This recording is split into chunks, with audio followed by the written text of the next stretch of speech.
Welcome. Tonight's story takes us deep into Louisiana, 1856, where plantation records and whispered testimonies tell of a slave boy whose actions allegedly led to the destruction of entire families, leaving fear that still echoes through history. This isn't legend pulled from thin air.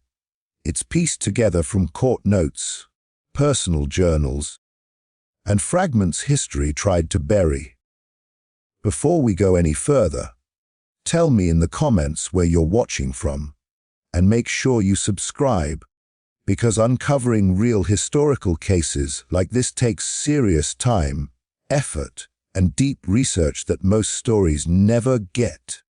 The boy's origins were shrouded in mystery almost from the moment he was born. Born in Louisiana in 1856 on a sprawling plantation near the Mississippi River, he was the son of enslaved parents whose names were all but forgotten in the official records. From the beginning, he was unlike the other children on the plantation, smaller in stature than most for his age, yet unnaturally perceptive. The elders whispered that he seemed to understand things no child should. He would watch the movements of adults, predict when work would end, and notice conversations that were meant to be private. Some claimed he would stare at the fields or the house and smile in a way that made even grown men uneasy, as if he knew secrets no one else could comprehend. Even in infancy, there were signs that this child did not respond to the world in ordinary ways. He rarely cried like other babies, yet when he did, his cries were sudden, piercing, and seemed to leave a mark on those who heard them. Some of the older slaves, who had witnessed generations of births, swore that there was something unnatural in his presence, a kind of silent intensity that made their skin crawl.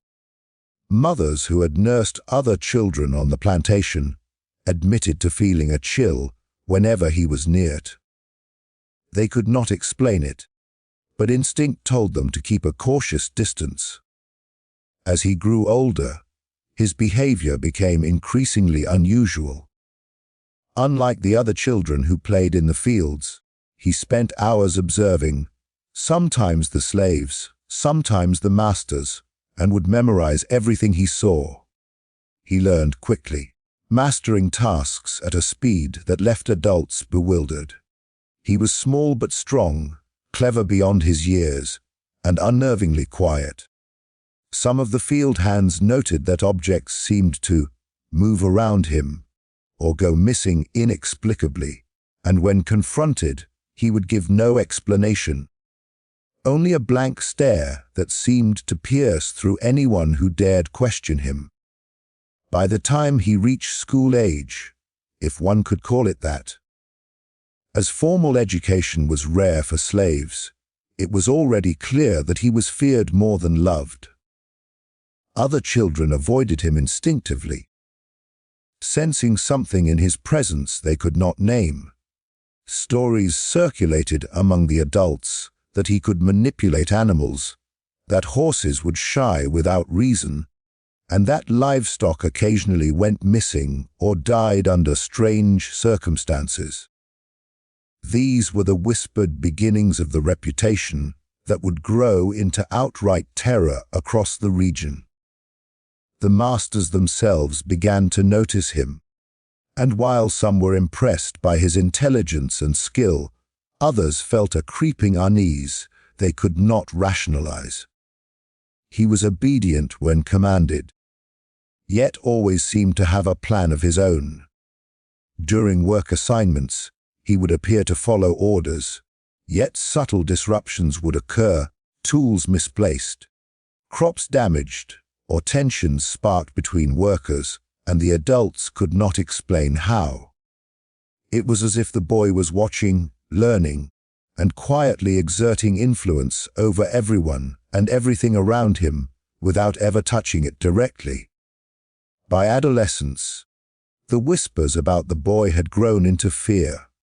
Stories of his uncanny intuition and disturbing behavior spread to neighboring plantations. People began to suggest that he was not just clever, but dangerous. The earliest family tragedies linked to him, mysterious illnesses, sudden accidents, or strange misfortunes, seemed to confirm what many already suspected, that this child was extraordinary, but in a way that defied understanding and, perhaps, even natural law. The combination of his intelligence, unusual awareness, and the strange events that seemed to follow him made him the perfect storm for fear and superstition in the antebellum South. Adults would warn each other to watch the boy, and some claimed that simply being near him brought an uneasy feeling, a sense that something unseen had shifted in the air. And it was in these early years, in this tense, charged environment, that the foundations of the horrors to come were quietly laid. By the time the first official tragedies occurred, the first families marked by misfortune, the boy's reputation had already preceded him. Plantation workers and townspeople alike spoke in hushed tones about the child, who should have been just another boy, but instead seemed to carry with him a shadow, a presence that no one could explain. Every glance he gave, every small movement he made, seemed to hint at an awareness, an intent far beyond his years. This was the start of the story of the wickedest slave boy Louisiana had ever seen, a story that would haunt families, plantations, and the very land itself for years to come. The first family tragedy linked to the boy came quietly, almost imperceptibly, but its impact was immediate and unforgettable. It occurred when the boy was still young, barely reaching his early teens, yet already displaying the unnerving intelligence and awareness that had made him the subject of whispers among both slaves and masters. The family in question was one of the older households on the plantation, respected and long established, with several generations living under the same roof. They had known the boy since birth and had treated him relatively kindly, seeing him as just another child among the many who labored in the fields or tended to chores around the house. It began with small, inexplicable incidents. Animals that had always been healthy suddenly fell sick. Horses would panic for no discernible reason, and livestock occasionally disappeared, leaving no trace. Tools would vanish from the barns, only to be found broken in strange locations, and crops that had been carefully planted would fail despite good weather and diligent care. At first, the family tried to dismiss these occurrences as bad luck, accidents, or perhaps carelessness on the part of the workers. But as the pattern continued, their unease deepened, and they could no longer ignore it. Then came the first death. It was the youngest son of the household, a boy only a few years older than the slave boy himself. One afternoon, he fell ill suddenly, with symptoms no doctor could explain. Fever, convulsions, and intense pain overtook him within hours, and despite the best efforts of the plantation's attending physician, the child died before nightfall. There were no wounds, no external causes, only a devastating, rapid decline that left everyone shocked and terrified. This was the moment the whispers began in earnest. The boy's cries, his presence, his very being, seemed to coincide with the first true tragedy of death in the community. The family was devastated. Grief turned to suspicion, and suspicion to fear. They remembered the strange behaviors of the boy in the months prior, the uncanny ability to anticipate events, the way he watched people with a quiet intensity, the small disruptions that always seemed to follow him. It seemed impossible to believe that such a young child could have caused harm. Yet the coincidences were too many, too consistent to dismiss. Members of the household began to retreat from him, and even the adults who had once seen him as harmless found themselves avoiding his gaze, sensing something they could not define. What made the situation even more terrifying was the silence that followed the death. No one could explain the sequence of events.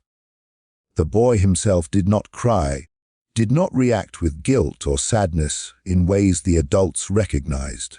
Instead, he appeared calm, almost detached, his eyes observing rather than participating. Those who tried to speak to him about the tragedy found themselves unnerved by the way he seemed to understand far more than any child should, as if he could see the consequences of events before they occurred. Word of the family's loss spread quickly, carried by both gossiping neighbors and visiting plantation overseers. It was not long before other families, particularly those who had interacted with the boy, began to notice similar patterns, small misfortunes escalating into crises, disputes breaking out inexplicably, and illnesses striking suddenly and fatally. While many dismissed it as coincidence, the consistency of the timing, tragedies coinciding with the boy's proximity or cries, created a growing fear. The first family's tragedy became a cautionary tale whispered among other households, a warning to treat him with care, suspicion, or distance. The boy's reputation, now fueled by the undeniable death, transformed overnight. No longer was he merely a clever or unusual child. He had become something that adults approached with caution and others regarded with dread. Visitors to the plantation, unaware of the subtleties that the long-term residents had observed, noticed a strange tension in the air whenever the boy was near. Conversations would pause. Animals would react with sudden alarm. A pervasive sense of unease seemed to settle over any room he entered, as though the household itself recognized the boy's connection to the inexplicable death. Historians and observers later noted that this first tragedy was critical in setting the stage for what followed. It was the first time a death could be directly linked, however circumstantially, to the boy, and it marked the beginning of a chain reaction. For the adults on the plantation, it was a turning point, the recognition that this child was unlike any other, that something about him carried danger, whether through supernatural means, instinctual cunning, or a combination of both. Fear replaced familiarity, and the boy's every movement was scrutinized. From that point forward, the boy's presence became inseparable from tragedy in the minds of those who lived on the plantation. The first family's loss was not just an isolated incident.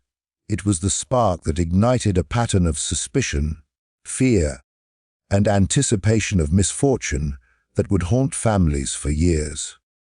It was here, in the shadow of that first death, that the legend of the wickedest slave boy began to take root, and the notion that his very existence could bring doom became a chilling reality for everyone who crossed his path. The pattern of destruction linking multiple households across the plantations began subtly, but quickly became undeniable. After the first family tragedy, others nearby started experiencing misfortunes that were eerily similar, though no one could initially make the connection. At first, these incidents seemed like isolated accidents, livestock dying overnight, barns catching fire with no clear cause, and sudden illnesses striking children or elderly family members. But as these events multiplied, the whispers grew louder. People began to notice that the boy, quiet, observant, and seemingly unremarkable to those who didn't know him, was often nearby whenever disaster struck. The second family to suffer was one that had been friendly with the first household, exchanging labor and resources.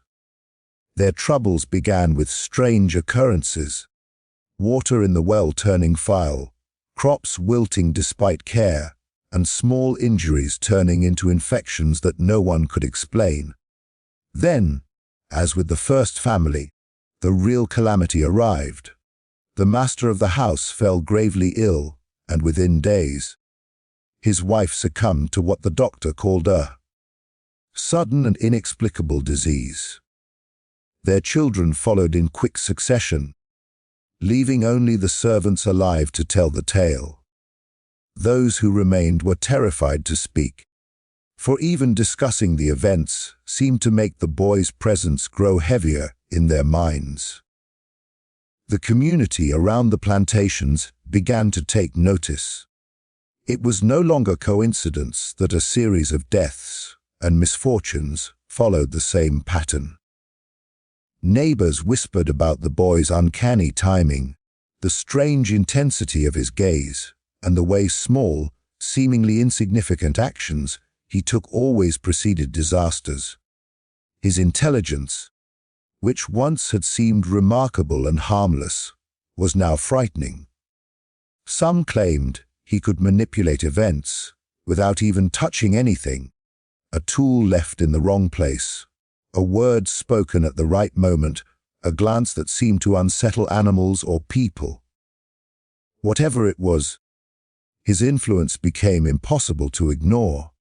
By the time the third household experienced tragedy, fear had become rampant. This family had been relatively cautious around the boy, keeping him on the periphery of their daily life. Yet misfortune still found them. Their livestock was found dead in the fields one morning, and a barn burned down without a trace of who or what had caused it. Then the children of the family fell ill with a sudden fever, and within weeks, both parents were dead as well. The survivors, mostly enslaved workers who had been close to the boy, began to avoid him, whispering warnings to each other about the curse that seemed to follow him wherever he went. The link between these events was undeniable to the enslaved people who observed him daily. They had seen his subtle actions, the quiet manipulations of his surroundings, and the unsettling way he seemed to anticipate danger before anyone else did. Masters and overseers, however, were less willing to accept these notions. Some tried to rationalize the deaths as poor health, bad luck, or laziness in caretaking. But no matter how hard they tried, they could not explain why the tragedies followed a single child so consistently. The fear grew not just from what he had done, but from what people believed he could do. The fourth family suffered a tragedy that pushed the entire community into panic. This household had been wealthy and influential, and many locals assumed they would be insulated from misfortune. Yet a series of unexplained events, sudden livestock deaths, mysterious fires, and illnesses striking multiple family members at once, mirrored the pattern of the previous households. The boy was known to have been near the property at the time, helping in small ways with chores, and the coincidence was too strong to ignore. By now, his reputation was cemented. He was seen as a harbinger of death, an agent of inexplicable destruction that no human or natural force could explain. Even the surrounding towns began to fear the boy. Parents warned their children to stay away, and travelers passing through the plantations were told stories of a child whose presence was tied to calamity. The boy himself remained largely silent, neither confessing nor reacting with visible emotion to the suffering around him. His calm demeanor only heightened the terror he inspired. for the adults could see that he understood the consequences of events in a way that no child should. What made these linked tragedies particularly terrifying was the unpredictability. There was no rhyme or reason to when or where the disasters would strike. It was not confined to one household or one plantation. Misfortune seemed to radiate outward in waves, always leaving a trail of devastation. People speculated about curses, evil spirits, and unnatural powers, but none of these explanations could satisfy the repeated patterns. The boy became a living symbol of dread, an entity whose intelligence and subtle manipulation could not be restrained. By the time multiple families had been affected, the boy's presence had fundamentally changed life on the plantations. Children were kept away from him. Adults approached him with extreme caution, and even the most rational overseers admitted that something about him defied explanation. No one dared to directly challenge him or confront him, for fear of what might happen. The boy had transcended the role of a simple child. He had become a force, an agent whose actions were entwined with the suffering and misfortune of those around him. The link between the households was more than coincidence. It was an unmistakable pattern that terrified everyone who witnessed it. This boy, seemingly ordinary to the untrained eye, was at the center of a chain of destruction that left entire families decimated, their lives altered forever. His presence became a living reminder that some children are more than they appear, and that in his case, intelligence and awareness had fused with something dark, something powerful enough to rewrite the lives of everyone he touched. The fear, silence, and failed attempts to stop what was unfolding around the boy created an atmosphere that was as tense as it was desperate. By the time the fourth family's tragedy struck, the local community had become acutely aware that the disasters were no ordinary accidents. Whispers ran through the plantations and nearby towns that the boy carried with him a dark, inexplicable force, though no one could name it or prove it. Adults, both enslaved and free, approached him cautiously, often speaking to one another in hushed tones about his uncanny ability to anticipate events or influence outcomes in ways that defied reason. The fear was pervasive, yet few dared to act openly, because confronting the boy directly seemed to bring more misfortune, and nobody could predict what might happen if they tried. Attempts to intervene began slowly and cautiously. Some masters called in doctors and midwives, hoping medical explanations could account for the boy's influence. The physicians examined him, noting his health, intelligence, and composure, but found nothing outwardly dangerous. Yet the coincidences were undeniable. Tragedies and sudden deaths continued to occur wherever he was present. Frustrated and fearful, the plantation overseers began to impose strict rules, trying to separate him from other children, confining him to chores that kept him under supervision, and restricting his interactions with others. Despite these measures, accidents persisted.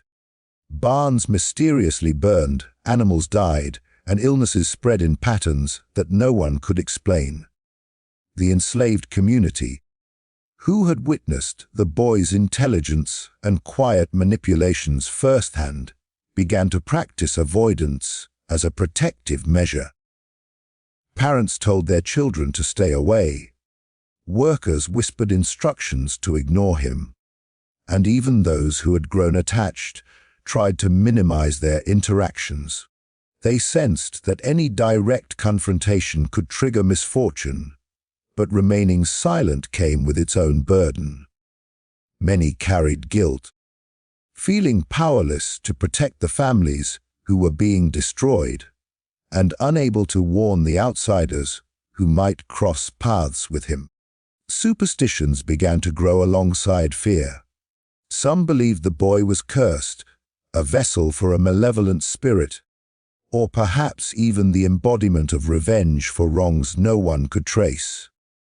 Others suspected he possessed an innate, inexplicable ability to influence life and death around him, an ability that science could not touch and tradition could not explain.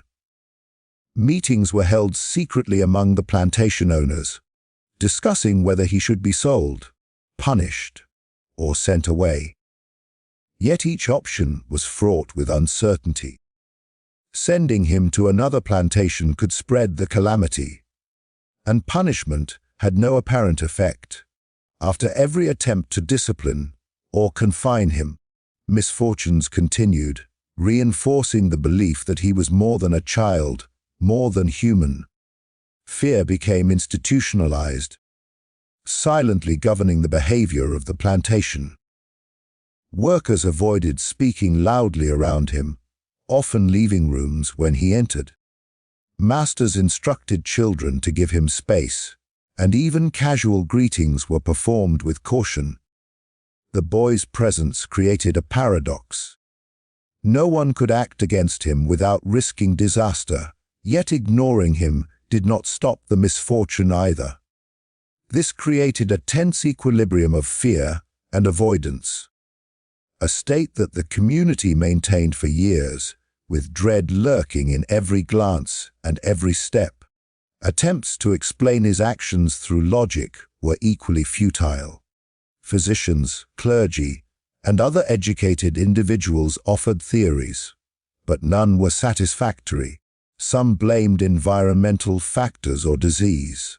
Others argued that fear and superstition amplified ordinary accidents. But the sequence and timing of deaths and accidents defied probability. Entire households had been destroyed in ways that suggested deliberate influence. Yet the boy never admitted to causing harm, never spoke in ways that could confirm intent. His silence, in fact, magnified the terror, for it implied awareness, cunning, and deliberate control over events, whether human or supernatural. By this point, the boy's reputation had become legendary. Stories spread across plantations and nearby towns, warning families to keep their distance. Even strangers, visiting from far-off areas, heard of him before encountering him, and many altered their routes or avoided the plantations altogether. Fear had become a social force, shaping behavior as much as any physical law. Children were taught to recognize his presence and avoid it at all costs, while adults, no matter how skeptical, moved cautiously around him. The boy's influence was not merely physical or immediate. It was psychological. People reported feeling a presence, a tension in the air whenever he was near. Animals behaved strangely, fires broke out in unexplained ways, and tools went missing or were sabotaged without any human explanation. Families that tried to remain rational eventually began to accept that he was the center of a web of misfortune that could not be undone. The silence surrounding him was deliberate, both out of fear of provoking him and in resignation to the inexplicable pattern of destruction he seemed to carry. What ultimately defined this period was the inability of anyone, slave or master, to stop the unfolding tragedies. All measures failed. Punishment, confinement, separation, and even prayer yielded no results. The boy remained the quiet epicenter of disaster, untouchable yet omnipresent. His intelligence and awareness, combined with the uncanny timing of each misfortune, created an aura of inevitability. Families could do nothing to protect themselves. Attempts to intervene only reinforced the impression that his influence was absolute. Fear and silence became both the shield and the prison of those around him, as they lived in constant anticipation of the next tragedy. In the end, the boy's early years set the stage for his dark legacy. His ability to observe, anticipate, and manipulate his environment, combined with the fear and superstition it inspired, allowed him to operate within a network of destruction that no adult could contain. The attempts to stop him failed, not because of negligence, but because the boy's actions and presence were beyond the understanding or control of anyone who tried. The community's fear, combined with his mysterious capabilities, created a cycle of terror, ensuring that his legend, and the chilling tales of his influence, would endure long after the plantations themselves had faded from history.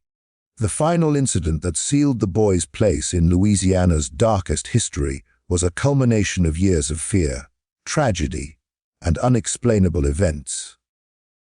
By this time, the boy was no longer seen simply as a mischievous child or a peculiar presence on the plantation. He had become a living symbol of dread, a figure whose very existence seemed intertwined with death and misfortune. Families had already been destroyed, livelihoods ruined, and entire communities whispered his name with a mixture of awe and terror. What happened next would ensure that his story would be remembered long after the fields grew silent.